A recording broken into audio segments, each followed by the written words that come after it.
Washington, D.C.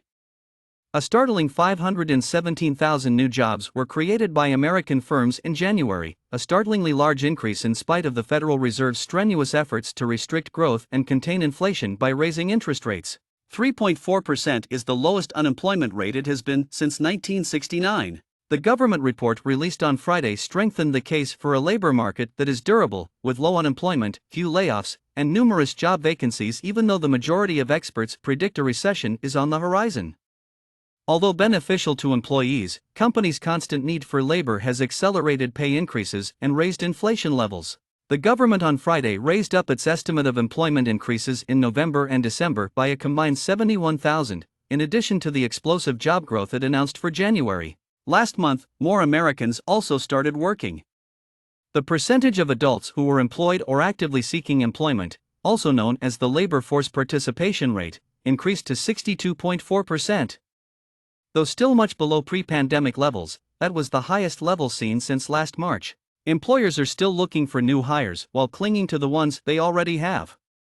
With the exception of a few high-profile layoffs at well-known IT firms like Microsoft, Google, Amazon, and others, most workers are benefiting from unusually high levels of job security, even though many economists predict an impending recession. The economy generated a scorching average of 375,000 new employment per month for the entire year 2022. That pace was fast enough to have contributed to the 40-year-long worst round of severe inflation that Americans have been experiencing. A tight labor market has a tendency to drive salaries up, which fuels inflation. A soft landing is what the Fed is going for, which is a slowdown in the economy that is just enough to rein in rising inflation without starting a recession. The goal of the policymakers is to encourage firms to reduce job opportunities rather than necessarily firing a large number of workers in order to temper wage growth and inflationary pressures. However, despite the job market's resiliency, it is still difficult to get the desired result. The Labor Department announced on Wednesday that employers had 11 million job openings, the most since July, and an unexpected increase from the 10.4 million in November. Currently, there are approximately 2 open positions for every unemployed American. The number of persons who claim for unemployment benefits on a weekly basis is another indicator that workers enjoy unusually high levels of job security. This number serves as a stand-in for layoffs, and economists watch it for signs of potential changes in the labor market.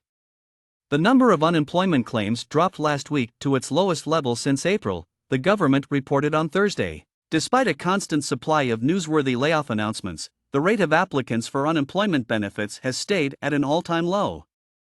Amazon, Microsoft, Google, and Facebook parent company Meta are all slashing 11,000 positions each. Some economists suspect that many laid-off workers might not be showing up at the unemployment line because they can still find new jobs easily. Thank you for listening, and don't forget to subscribe.